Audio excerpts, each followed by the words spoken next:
guys, and welcome back to Reading Club.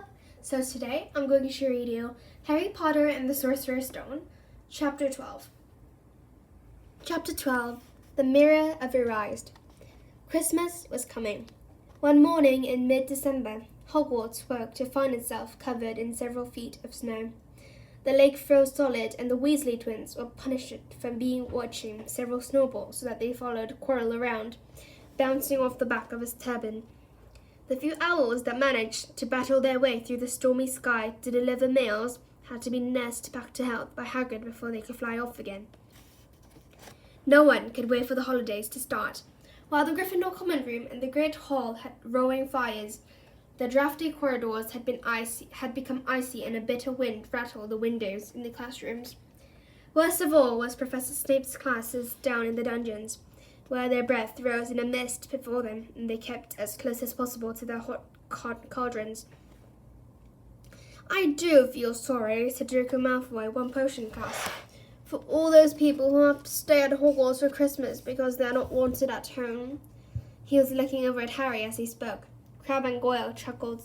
Harry, who was measuring out a powdered spine of lionfish, ignored them.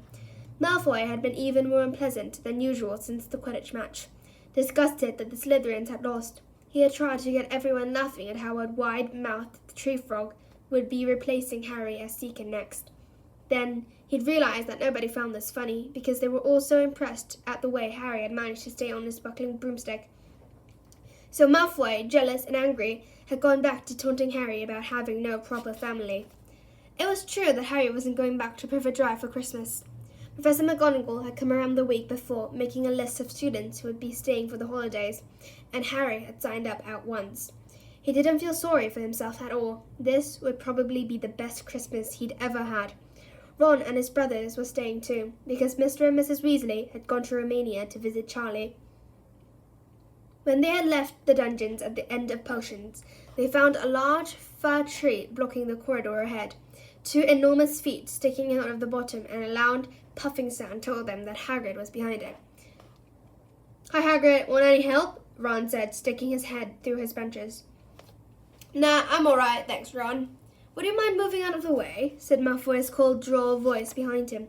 "Aren't you trying to earn some extra money, Weasley? Hoping to be gamekeeper yourself when you leave Hogwarts, I suppose? That hut of Hagrid's must seem like a palace compared to what your family's used to." Ron dived at Malfoy just as Snape came up the stairs. "Weasley!" Ron let go of the front of Malfoy's robes. "He was provoked, Professor Snape," said Hagrid, sticking his huge hairy face out from behind the trees. "Malfoy was insulting his family." "Be that as it may, fighting is against Hogwarts rules, Hagrid," said Snape sulkily. 5 points from Gryffindor, Weasley, and be grateful it isn't more. Move along, all of you." Malfoy, Crabbe, and Goyle pushed roughly past the tree, scattering needles everywhere and smacking. "I'll get him," said Ron, grinding his teeth at Malfoy's back. "One of these days, I'll get him." "I hate them both," said Harry, Malfoy and Snape. "Come on, cheer up. It's nearly Christmas," said Hagrid. "Tell you what, come with me and see the Great Hall. Looks a treat." So the three of them followed Hagrid and his tree off to the Great Hall, where Professor McGonagall and Professor Flitwick was busy with the Christmas decorations. Hagrid, the last tree. Put it in the far corner, would you?" The hall looked spectacular.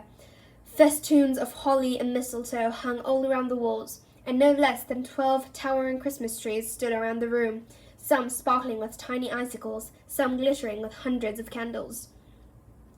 "How many days you got left until your holidays?" Hagrid asked. "Just one," said Hermione. "And that reminds me, Harry, Ron, we've got half an hour before lunch. We should be in the library." "Oh yeah, you're right," said Ron, tearing his eyes away from Professor Flitwick, who had golden bubbles blossoming out of his wand and was trailing them over the branches of the new tree. "The library," said Hagrid, following them out of the hall. "Just before the holidays? Be keen, aren't you?" "Oh, we're not working," Harry told him brightly. "Ever since you mentioned Nicolas Flamel, we've been trying to find out who he is." "You what?" Hagrid looked shocked. "Listen here, I've told you. Drop it. It's nothing to do with that dog's garden." "We just want to know who Nicolas Flamel is, that's all," said Hermione. Unless you'd like to tell us and save us the trouble, Harry added. We must have been through hundreds of books already, and we can't find him anywhere. Just give us a hint. I know I've read his name somewhere.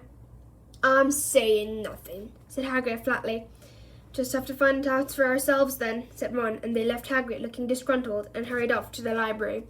They had indeed been searching books for Flamel's name ever since Hagrid had let it slip, because how else were they going to find out what Snape was trying to steal?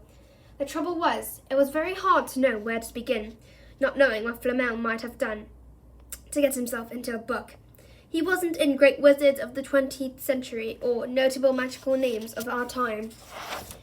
He was missing, too, from important modern magical discoveries and a study of recent development in wizardry. And then, of course, there was the sheer size of the library. Tens of thousands of books, thousands of shelves, hundreds of narrow rows. Hermione took out a list of subjects and titles she had decided to search, while Ron strode up down a row of books and started pulling them off the shelves at random. Harry wandered over to the restricted section. He had been wondering for a while if Flamel wasn't somewhere in there. Unfortunately, you needed a specially signed note from one of the teachers to look in any of the restricted books, and he knew he'd never get one. These were the books containing powerful dark magic never taught at Hogwarts, and only read by older students by studying advanced defense against the dark arts. What are you looking for, boy? Nothing, said Harry. Madame Pince, the librarian, brandished a feather duster at him. You'd better get out, then. Go on, out! Wishing he'd been a bit quicker at thinking up some story, Harry left the library.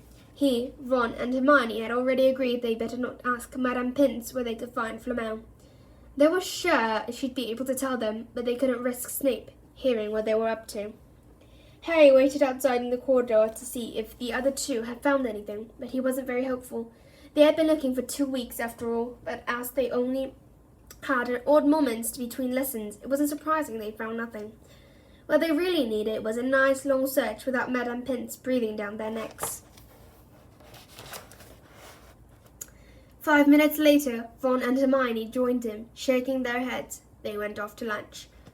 You will keep on looking while I'm away, won't you? Said Hermione. And send me an owl if you find anything. And you could ask your parents if they know who Flamel is, said Ron. It'd be safe to ask them. Very safe, as they're both dentists, said Hermione. Once the holidays had started, Ron and Harry were having too good time to think much about Flamel. They had the dormitory to themselves, and the common room was far emptier than usual, so they were able to get the good armchairs by the fire. They sat by the hour, eating anything they could spare on a toasting fork, bread, English muffins, marshmallows, and plotting ways of getting Malfoy expelled, which was fun to talk about, even if they wouldn't work. Ron also started teaching Harry wizard chess. This was exactly like Muggle chess, except that the figures were alive, which made it a lot like directing troops in battle.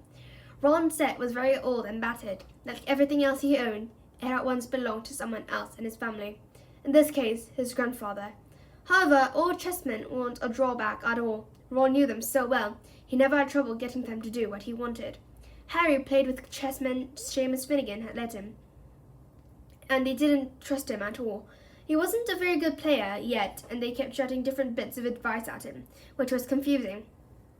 Don't send me there. Can't you see his knight? Send him. We can't afford to lose him. On Christmas Eve, Harry went to bed looking forward to the next day for the food and the fun, but not expecting any presents at all.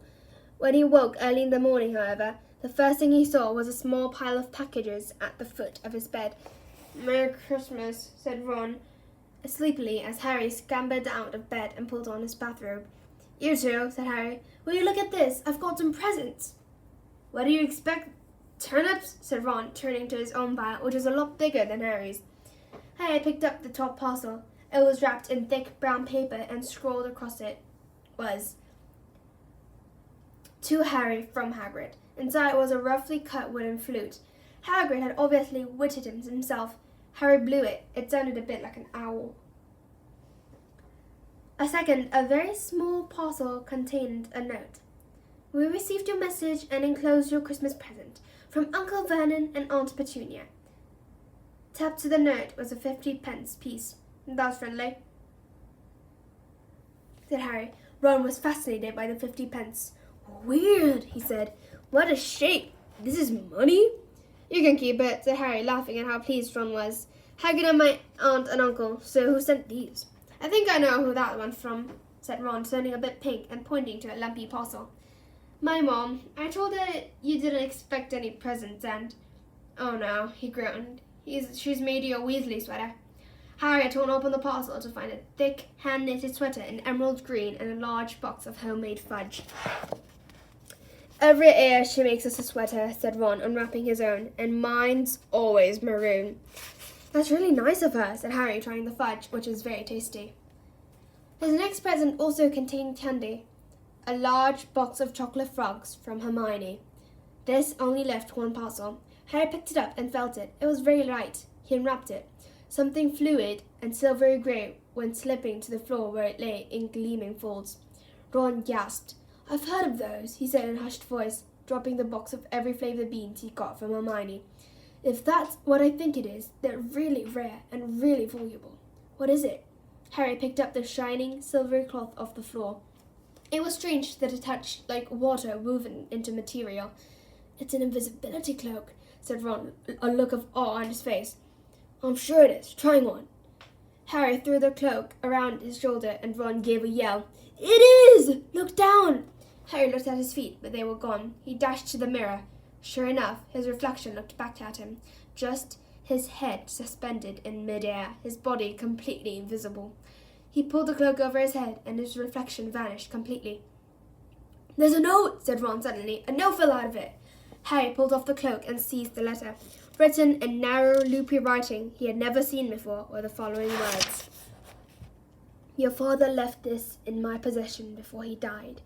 It is time it was returned to you. Use it well. A very Merry Christmas to you. There was no signature. Harry stared at the note. Ron was admiring the cloak. I'd give anything for one of these. Anything. What's the matter? Nothing, said Harry. He felt very strange. Who had sent the cloak? Had it really once belonged to his father? Before he could say or think anything else, the dormitory door was flung open and Fred and George Weasley bounded in. Harry stuffed the cloak quickly out of sight. He didn't feel like sharing it with anyone else.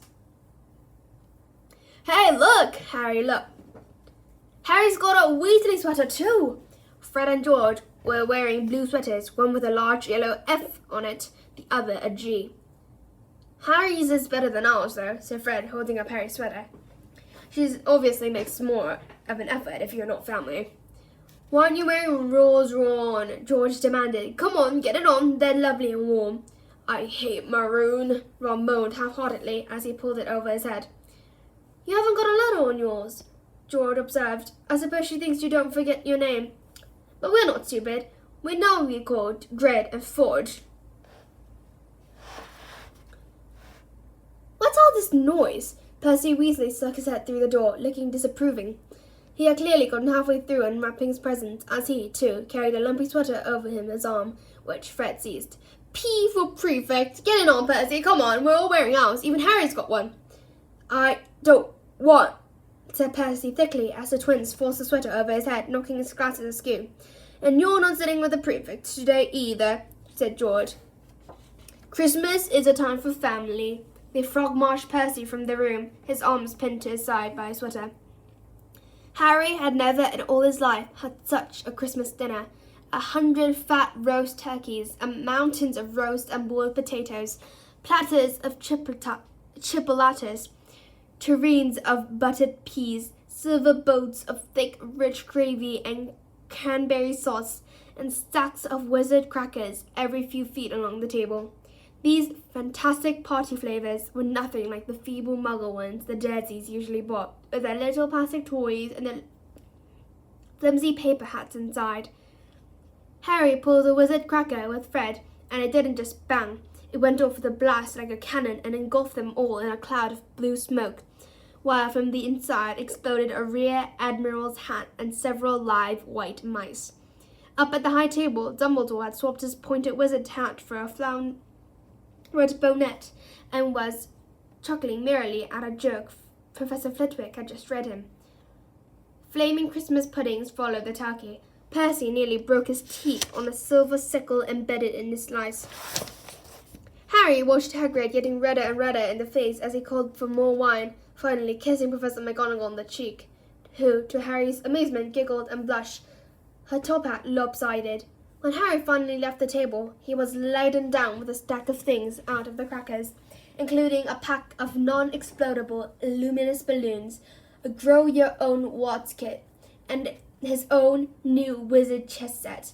The white mice had disappeared, and Harry had a nasty feeling they were going to end up as Mrs. Norris's Christmas dinner.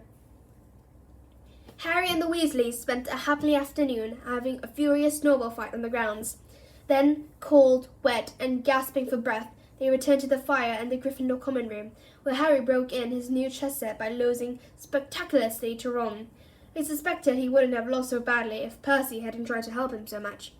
After a meal of turkey sandwiches, crumpets, trifle, and Christmas cake, everyone felt too full and sleepy to do much before bed except sit and watch Percy chase Fred and George all over Gryffindor Tower because they'd stolen his prefect badge. It had been Harry's best Christmas day ever, yet something had been nagging at the back of his mind all day. Not until he climbed into bed was he free to think about it, the invisibility cloak and whoever had sent it. Ron, full of turkey and cake and with nothing mysterious to bother him, fell asleep almost as soon as he'd drawn the curtains of his four-poster. Harry leaned over the side of his own bed and pulled the cloak out from under it. His father's. This had been his father's.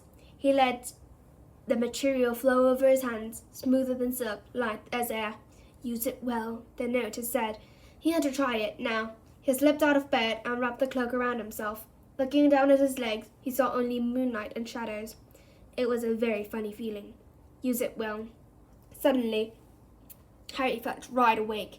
The whole of Hogwarts were open to him in this cloak. Excitement flooded through him as he stood there in the dark and silence.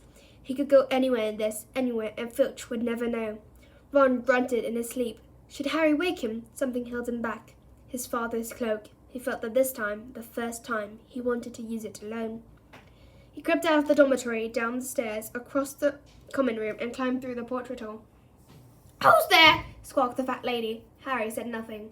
He walked quickly down the corridor. Where should he go? He stopped, his heart racing, and thought. And then it came to him. The restricted section in the library. He'd be able to read as long as he liked, as long as it took to find out who Flamel was. He set off, drawing the invisibility cloak tight around him as he walked. The library was pitch black and very eerie. Harry lit a lamp to see his way through the rows of books. The lamp looked as if it was floating along in mid-air, and even though Harry could feel his arm supporting it, the sight gave him the creeps. The restricted section was right at the back of the library. Stepping carefully over the rope that separated these books from the rest of the library, he held up his lamp to read the titles. They didn't tell him much. The appealing, faded gold letters spelled words in languages Harry couldn't understand. Some had no title at all. One book had a dark stain on it that looked horribly like blood. The hairs on the back of Harry's neck prickled. Maybe he was imagining it, maybe not, but he thought a faint whispering was coming from the books, as though they knew someone was there who shouldn't be. He had to stop somewhere. Setting the lamp down carefully on the floor, he looked along the bottom shelf for an interesting-looking book. A large black and silver volume caught his eyes. He pulled it out with difficulty because it was very heavy, and, balancing on his knee, let it fall open. A piercing, blood-curdling shriek split the silence. The book was screaming. Harry snapped it shut, but the shrieks went on, one high, unbroken, ear-splitting note. He stumbled backward and knocked over his lamp, which went out at once. Panicking, he heard footsteps coming down the corridor outside. Stuffing the shrieking book back onto the shelf, he ran for it. He passed Filch in the doorway. Filch's pale, wide eyes looked straight into him, and Harry slipped under Filch's outstretched arm and streaked off up the corridor, the book's shrieks still ringing in his ears. He came to a sudden halt in front of a tall suit of armor. He had been so busy getting away from the library, he hadn't paid attention to where he was going. Perhaps because it was dark, he didn't recognize where he was at all. There was a suit of armor near the kitchens, he knew, but he must be 5 floors above there. You asked me to come directly to you, Professor, if anyone was wandering around at night, and somebody's been in the library. Restricted section. Harry felt the blood drain out of his face. Wherever he was, Filch must know a shortcut because his soft, greasy voice was getting nearer, and to his horror, it was Snape who replied, "The restricted section. Well, they can't be far. We'll catch him." Harry stood rooted to the spot as Filch and Snape came around the corner ahead. They couldn't see him, of course, but it was a narrow corridor, and if they came much nearer, they'd knock right into him. The cloak didn't stop him from being solid. He backed away as quietly as he could. A door stood ajar to his left. It was his only hope. He squeezed through it, holding his breath, trying not to move it, and to his relief, he managed to get inside the room without them noticing anything. They walked straight past, and Harry leaned against the wall, breathing deeply, listening to their footsteps dying away. That had been close, very close. It was a few seconds before he noticed anything about the room he had hidden in. It looked like an unused classroom. The dark shapes of desks and chairs were piled against the walls. There was an upturned waste paper basket, but propped against the wall facing him was something that didn't look as if it belonged there, something that looked as if someone had just put it there to keep it out of the way. It was a magnificent mirror, as high as the ceiling, with an ornate gold frame, standing on top of 2 clawed feet. There was an inscription card around the top. Erised, sorcerer, arha, oat, ubi, craft, oat, on Lucy. His panic fading now that there were no sound of Filch and Snape, Harry moved nearer to the mirror, wanting to look at himself, but seeing no reflection again. He stepped in front of it. He had to clap his hands to his mouth to stop himself from screaming. He whirled around. His heart was pounding far more furiously than when the book had screamed, for he had seen not only himself in the mirror, but a whole crowd of people standing right behind him. But the room was empty. Breathing very fast, he turned slowly back to the mirror. There he was, reflected in it, white and scared-looking, and there, reflected behind him, were at least 10 others. Harry looked over his shoulder, but still no one was there. Were they all invisible too? Was he in fact in a room full of invisible people, and this mirror's trick was that it reflected them, invisible or not? He looked in the mirror again, a woman standing right behind him. His reflection was smiling at him and waving. He reached out a hand and felt the air behind him. If she was really there, he touched her. The reflections were so close together, but he felt only air. She and the others existed only in the mirror. She was a very pretty woman. She had dark red hair and her eyes. Her eyes are just like mine. Harry thought, edging a little closer to the gas. Bright green, exactly the same shape. But then she noticed that she was crying, smiling, but crying at the same time. The tall, thin, black-haired man standing next to her put his arm around her. He wore glasses, and his hair was very untidy. It stuck up at the back, just as Harry's did. Harry was so close to the mirror now that his nose was nearly touching that of his reflection. "Mom," he whispered. "Dad?" They just looked at him, smiling, and slowly Harry looked into the faces of the other people in the mirror, and saw other pairs of green eyes like his, other noses like his, even a little old man who looked as though he had Harry's knobbly knees. Harry was looking at his family for the first time in his life. The Potters smiled and waved at Harry, and he stared hungrily back at them, his hands pressed flat against the glass, as though he was hoping to fall right through it and reach them. He had a powerful kind of ache inside him, half joy, half terrible sadness. How long he stood there, he didn't know. The reflections did not fade, and he looked and looked until a distant noise brought him back to his senses. He couldn't stay here. He had to find his way back to bed. He tore his eyes away from his mother's face, whispered, "I'll come back," and hurried from the room. "You could have woken me up," said Ron closely. "You can come tonight. I'm going back. I want to show you the mirror." "I'd like to see your mom and dad," Ron said eagerly, "and I want to see all your family, all the Weasleys. You'll be able to show me and your other brothers and everyone." "You can see them any old time," said Ron. "Just come around my house this summer. Anyway, maybe it only shows dead people. Shame about not finding Flamel, though. Have some bacon or something. Why aren't you eating anything?" Harry couldn't eat. He had seen his parents and would be seeing them again tonight. He had almost forgotten about Flamel. It didn't seem very important anymore. Who cares what the 3-headed dog was guarding? What did it matter if Snape stole it, really? "Are you all right?" said Ron. "You look odd." What Harry feared most was that he might not be able to find the mirror room again.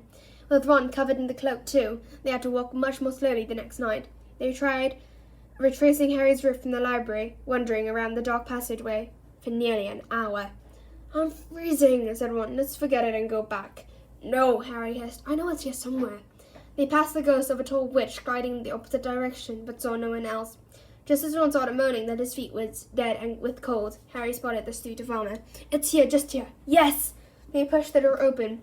Harry dropped the cloak from around his shoulders and ran into the mirror. There they were. His mother and father beamed at the sight of him. See? Harry whispered. I can't see anything. Look behind them all. There are loads of them. I can only see you. Look in it properly. Go on, stand where I am. Harry stepped aside, but with Ron in front of the mirror, he couldn't see his family anymore, just Ron in his paisley pajamas. Ron, though, was staring transfixed at the image. Look at me, he said. Can you see all your family standing around you? No, I'm alone, but I'm different. I look older, and I'm head boy. What? I am. I'm wearing the badge like Bill used to, and I'm holding the house cup and the Quidditch cup. I'm Quidditch captain too. Ron tore his eyes away from the splendid sight to look excitedly at Harry. Do you think this mirror shows the future? How can it? All my family are dead. Let me have another look. You had it to yourself all last night. Give you a bit more time. You're only holding the Quidditch cup. What's interesting about that? I want to see my parents. Don't push me. A sudden noise outside in the corridor put an end to their discussion. They hadn't realized how loudly they had been talking. Quick! Ron threw the cloak back over them as the luminous eyes of Mrs. Norris came round the door. Ron and Harry stood quite still, both thinking the same thing. Did the cloak walk on cats? After what seemed an age, she turned and left. This isn't safe. She might have gone for Filch. I bet she had us. Come on. And Ron pulled Harry out of the room. The snow still hadn't melted the next morning. Want to play chess, Harry? Said Ron. No. Why don't we go down and visit Hagrid? No. You go. I know what you're thinking about, Harry. That mirror. Don't go back tonight. Why not? I don't know. I just got a bad feeling about it. Anyway, you've had too many close shaves already. Filch, Snape, and Mrs. Norris are wandering around. So what if they can't see you? What if they walk into you? What if you knock something over? You sound like Hermione. I'm serious, Harry. Don't go. But Harry had only one thought in his head, which was to get back in front of the mirror, and Ron wasn't going to stop him. The third night, he found his way more quickly than before. He was walking so fast, he knew he was making more noise than was wise, but he didn't meet anyone. And there was his mother and father smiling at him again, and one of his grandfathers nodding happily. Harry sank down to sit on the floor in front of the mirror. There was nothing to stop him from staying here all night with his family. Nothing at all. Except, so, back again, Harry? Harry felt as though his inside had turned to ice. He looked behind him. Sitting on one of the desks by the wall was none other than Albus Dumbledore. Harry must have walked straight past him, so desperate to get to the mirror he hadn't noticed him. I didn't see you, sir. Strange how nearsighted being invisible can make you, said Dumbledore. And Harry was relieved to see that he was smiling. So, said Dumbledore, slipping off the desk to sit on the floor with Harry, you, like hundreds before you, have discovered the delights of the Mirror of Erised. I didn't know it was called that, sir, but I expect you've realized by now what it does. And it showed your friend, it showed me and my family. And it showed your friend Ron himself as head boy. How did you know? I don't need a cloak to become invisible, said Dumbledore gently. Now, can you think what the Mirror of Erised shows us all? Harry shook his head. Let me explain. The happiest man on earth would be able to use the Mirror of Erised like a normal mirror, that is. He would look into it and see himself exactly as he is. Does that help? Harry thought. Then he said slowly, it shows us what we want, whatever we want. Yes and no, said Dumbledore quietly. It shows us nothing more or less like the deepest, more desperate desire of our hearts. You, who have never known your family, see them standing around you. Ronald Weasley, who has always been overshadowed by his brothers, sees himself standing alone, the best of all of them. However, this mirror will give us neither knowledge or truth. Men have wasted away before it, entranced by what they have seen, or been driven mad, not knowing if what it shows is real or even possible. The mirror will be moved to a new home tomorrow, Harry, and I ask you not to go looking for it again. If you ever do run across it, you will now be prepared. It does not do to dwell on dreams and forget to live. Remember that. Now, why don't you put that admirable cloak back on and get off to bed? Harry stood up. Sir, Professor Dumbledore, can I ask you something? Obviously, you've just done so. Dumbledore smiled. You may ask me one more thing, however. What do you see when you look in the mirror? I see myself holding a pair of thick woolen socks. Harry's dead. One can never have enough socks, said Dumbledore. Another Christmas had come and gone, and I didn't get a single pair. People would insist on giving me books. It was only when he was back in bed that it struck Harry that Dumbledore might not have been quite truthful.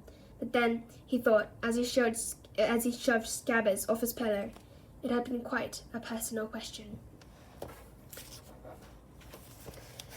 So that's the end of this chapter. I hope you enjoyed it, and if you did, please click money likes and subscribe Reading Club. I'll come back later with a new and improved channel. Thank you for listening.